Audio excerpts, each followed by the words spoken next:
많은 국민이 반기는 한미 미사일 지침 종료의 숨은 정치학은 무엇일까?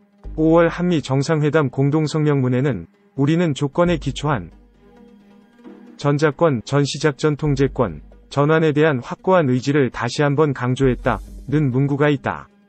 왜 이런 표현이 들어갔을까? 미국이 한국에 미사일 주권을 돌려준 이유를 미국 관점에서 추적해보자. 가 위성국과 동맹국을 거느리고 치열하게 대립한 것은 잘 알려진 사실이다. 전쟁 승리의 첫걸음은 선공이다. 적을 초전에 박살내야 이길 수 있기에 두 나라는 신속하게 사격할 수 있는 대량 살상 무기 개발에 주력했다. 대표적 무기가 음속의 10배 이상 속도로 날아가 상대를 초토화하는 핵미사일이다. IRBM-이 촉발한 쿠바 미사일 위기 최고 대륙 간탄도 미사일 ICBM인 미국 미니트맨이 공산오차는 240m로 알려졌다. 위성 위치 확인 시스템 GPS 유도를 받지 못한 과거 ICBM은 매우 부정확했다는 얘기다. 적군은 피격을 의식해 병력 물자를 지하에 숨기기 때문에 정확한 사격은 매우 중요하다. 1만 km를 날아가는 ICBM보다 3,000에서 5,000km를 비행하는 중거리 탄도미사일 IRBM이 훨씬 더 정확하다. 따라서 미국과 소련은 IRBM 개발에 신경을 곤두세웠다. 또한 북한의 미사일 개발사에서 알 수 있듯이 IRBM을 만들어야 ICBM을 개발할 수 있다. 1948년 소련의 베를린 봉쇄, 1950에서 1953년 6.25 전쟁으로 본격화한 미소냉전은 1962년 쿠바 미사일 위기로 절정에 달했다. 이 사태는 IRBM 때문에 일어났다. 당시 미소는 액체연료 추진 로켓 IRBM만 실전 배치한 상태였다. 소련의 팽창에 긴장한 미국은 북대서양조약기구, 나토, 동맹국 터키와 서독 등의 모스크바를 겨눈 IRBM을 집중 배치했다. 이에 맞서 소련은 미국 플로리다 반도로부터 약 200km 떨어진 쿠바에 IRBM을 배치하려 했다. 소련의 IRBM을 실은 배가 쿠바로 향하자 존 F. 케네디 당시 미국 대통령은 배를 돌리지 않으면 공격하겠다고 선언했다. 세계는 핵무기를 사용한 제3차 세계대전이 일어나지 않을까 긴장했다. 타협은 위기가 최고조에 달해야 이뤄진다. 쿠바 미사일 위기는 니키타 흐루쇼프 당시 소련 총비서가 자국 선박을 불러들이고 미국이 동맹국에 배치한 IRBM을 빼내기로 하면서 일단락됐다. 양국은 자국에서 상대방 핵심부를 마치는 ICBM과 신속사격이 가능한 고체연료 로켓 개발에 더 주력했다. 핵무기의 역설 공포의 균형 쿠바 미사일 위기가 있고 수년 뒤 액체연료를 사용한 IRBM 레드스톤을 운용하던 미 육군이 고체연료를 쓰는 퍼싱을 개발에 실전 배치하기 시작했다. 퍼싱이라는 이름은 제1차 세계대전에 참전해 미국 원정군 사령관과 육군 참모총장을 지낸 존 퍼싱 장군을 기린 것이다.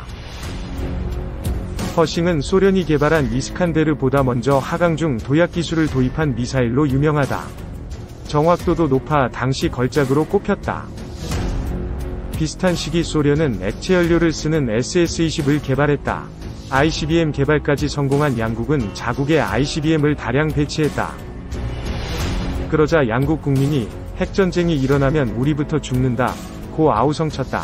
미국과 소련이 핵전쟁에 나설 수 없다는 역설, 공포의 균형, 밸런스 오브 테러이 회자됐다. 미국은 이 공포를 이겨내고자 미사일 방어, MD 체계의 전신인 탄도탄약격 미사일, ABM 개발도 추진했다. 미국과 달리 소련은 그 정도 기술 수준을 달성하지 못했다. 이런 상황에서 미국 측 제안을 소련이 받아들여 1969년부터 전략무기 제한 협상, 솔트이 시작됐다. 1972년 1차, 1979년 2차 조인으로 양국은 실전 배치 ICBM 수를 제한했다. 그러면서도 서로 뒤통수를 쳤다.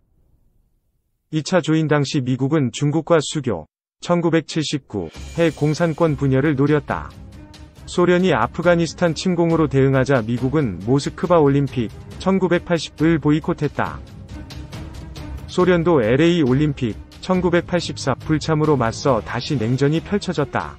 이 같은 대립국면 초기 소련이 동독에 SS-20을 배치하자 미국은 서독에 퍼싱-1을 배치했다. 유럽 국가들이 핵전쟁 공포의 비명을 지르자 미소는 다시 협상 테이블에 마주 앉았다. 전략무기감축협정, 스타트으로 불린 ICBM 회담은 양국의 고집 때문에 중단됐지만 유럽의 비명 덕분에 IRBM 회담은 이어졌다. 당시 소련은 과도한 무기개발비로 고통받던 터라 조금이라도 타협해 국방비를 줄여야 했다. 1987년 양국은 모든 IRBM을 없애는 중거리 핵전력 INF 조약을 맺었다. 화해 무드 속 1988년 서울올림픽은 동서 양진영이 모두 참가한 최고 행사가 됐다. 그럼에도 소련 경제는 살아나지 못했다. 당시 미국 중앙정보국 CIA은 서독 연방정보부 BND 등과 함께 유럽 공산국가를 상대로 치열한 민주화 공작을 펼쳤다. 동유럽 공산국가 사람들은 한국이 발전해 올림픽을 치른 것을 목격했기에 민주화에 대한 열망이 강해졌는데 이를 이용하기도 했다. 폴란드에서 레흐 바엔사가 이끄는 자유노조 운동이 전개되고 동독에서 민주화 촛불 시위가 일어나더니 이내 동유럽 공산국가와 소련이 무너졌다. 넓게 보면 IRBM을 둘러싼 미국과 소련의 경쟁 및 타협이 동유럽 민주혁명을 만든 셈이다.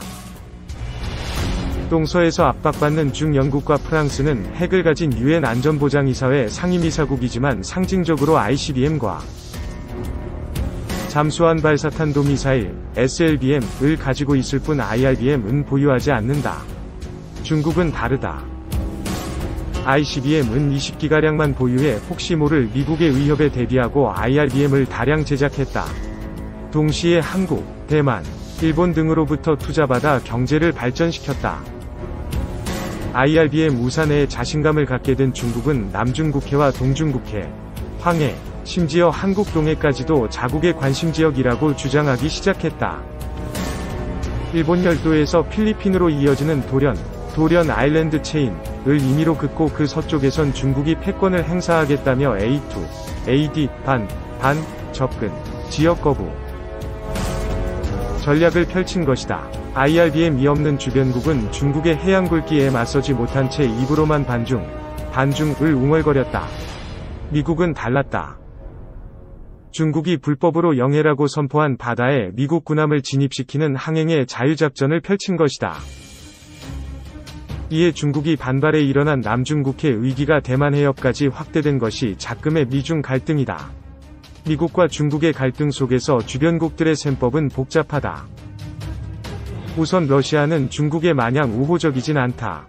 INF 조약 때문에 한 발이 IRBM도 없는 러시아로서는 IRBM 강국 중국이 부담스러울 수밖에 없다. 그래서 미국과 함께 중국도 참여한 새로운 INF 체결을 제의했으나 거절당했다. 미러는 INF 조약을 폐기했지만 중국은 꿈쩍도 하지 않은 채 지역 패권 전략인 1대1로 육상과 해상 실크로드를 밀고 나갔다. 대만은 어떨까? 상당한 기술을 갖고 있지만 중국과 싸우려 하지 않기에 IRBM을 만들 위사가 없다. 일본은 제2차 세계대전을 일으킨 전범국님으로 공격무기인 탄도미사일을 개발하지 못한다. 중국에 맞선 유일한 주변국은 비공식 핵보유국 인도였다. 인도는 아그니 등의 IRBM을 갖고 있기에 영토 분쟁에서 과감히 중국과 충돌했다. 미국은 인도를 쿼드, 미국, 일본, 호주, 인도에 참여시켰다. 미국은 한국을 자국산 IRBM을 배치할 곳으로 본 것이 분명하다.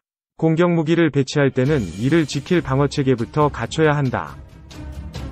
이런 맥락에서 주목할 것이 2016년 북한의 4차 핵실험 직후 박근혜 당시 대통령이 긴급히 허용한 주한미군의 사드, THAAD, 고고도 미사일 방어체계, 배치다.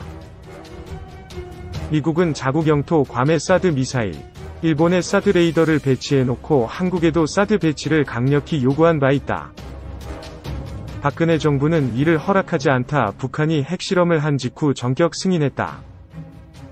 2017년 11월 8일 문재인 대통령과 도널드 트럼프 당시 미국 대통령의 정상회담 후 발표된 공동언론 발표문에는 사드 배치를 확인한 두 정상이 북한 핵미사일 위협에 대응해 억제력 및 방어력을 향상하고자 일본과의 3국 간 안보 협력을 진전시켜 나간다 내용이 있다. 방어체계를 갖췄으니 억제력을 발휘할 공격무기도 배치하겠다는 뜻이 분명하다. 미국은 이를 곧장 행동으로 옮기지 않고 한국의 군사 능력을 속박한 방해물부터 치웠다. 당시 미국은 한국의 미사일 탄두 중량 제한을 해제했다. 2020년 한국은 탄두 중량 2.5TW 현무-4 미사일을 개발했다.